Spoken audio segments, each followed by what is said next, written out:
ಆತ್ಮೀಯರೇ, ಈ ವರ್ಷದ ಪ್ರಾರಂಭದಲ್ಲಿ ಮೊಟ್ಟ ಮೊದಲನೇದಾಗಿ ಬಂದಿರತಕ್ಕಂಥ ಈ ಒಂದು ಸೂರ್ಯಗ್ರಹಣ, ಈ ಸೂರ್ಯಗ್ರಹಣ ಕಂಕಣ ಸೂರ್ಯಗ್ರಹಣವೆಂದು ಪರಿಗಣಿಸಲ್ಪಡ್ತದೆ. ಜೊತೆಗೆ ಈ ಸೂರ್ಯಗ್ರಹಣದ ಬಗ್ಗೆ ಈಗಾಗಲೇ ಎಲ್ಲ ವಲಯಗಳಲ್ಲಿ ಮಾಹಿತಿಗಳನ್ನು ನಾವು ಸಂಗ್ರಹಿಸಿದ್ದೇವೆ. ಸೂರ್ಯ ಮತ್ತು ಭೂಮಿಯ ನಡುವೆ ಚಂದ್ರ ಬಂದಾಗ ಸೂರ್ಯಗ್ರಹಣಗಳು ಉಂಟಾಗ್ತವೆ. ಹೀಗೆ ಉಂಟಾಗ್ತಕ್ಕಂಥ ಸಂದರ್ಭದಲ್ಲಿ ಇದೊಂದು ಬೆಳಕಿನ ಆಟ, ನೆರಳು ಉಂಟಾಗುವ ಕ್ರಿಯೆ.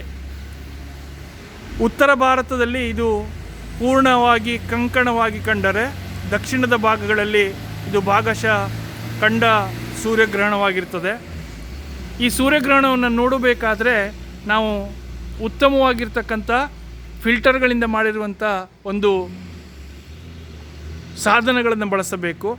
ಇದನ್ನು ಸುಲಭವಾಗಿ ನಾವು ನೋಡಬೇಕಂತಂದರೆ ಸೂಜಿ ಬಿಂಬಗ್ರಾಹಕ ಅಥವಾ ಕನ್ನಡಿಗಳ ಮೂಲಕ ಗೋಡೆಗಳ ಮೇಲೆ ಆ ಒಂದು ಸೂರ್ಯನ ಬಿಂಬವನ್ನು ಬಿಡುವುದರ ಮೂಲಕ ನೋಡಬಹುದು.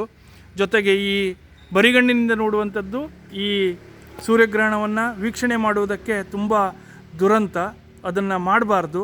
ಹಾಗೆ ಸೂರ್ಯಗ್ರಹಣದ ಸಂದರ್ಭದಲ್ಲಿ ನಡೀತಕ್ಕಂಥ ಈ ಭೌಗೋಳಿಕ ಒಂದು ವಿಸ್ಮಯವನ್ನು ನಾವೆಲ್ಲರೂ ನೋಡೋಣ. ಇವತ್ತು ಹೋಲಿ ರೋಜರಿ ಪ್ರೌಢಶಾಲೆಯಲ್ಲಿ ವಿಜ್ಞಾನ ಶಿಕ್ಷಕರಾದ ರಾಜಶೇಖರ್ ಅವರು ಹಾಗೂ ಸ್ಕೌಟ್ ಗೈಡ್ ಶಿಕ್ಷಕರಾಗಿರ್ತಕ್ಕಂಥ ಚಂದ್ರಶೇಖರ್ ಸರ್ ಅವರು ಈ ಒಂದು ವೀಕ್ಷಣೆಯ ಕಾರ್ಯಕ್ರಮವನ್ನು ಹಮ್ಮಿಕೊಂಡಿದ್ದರು.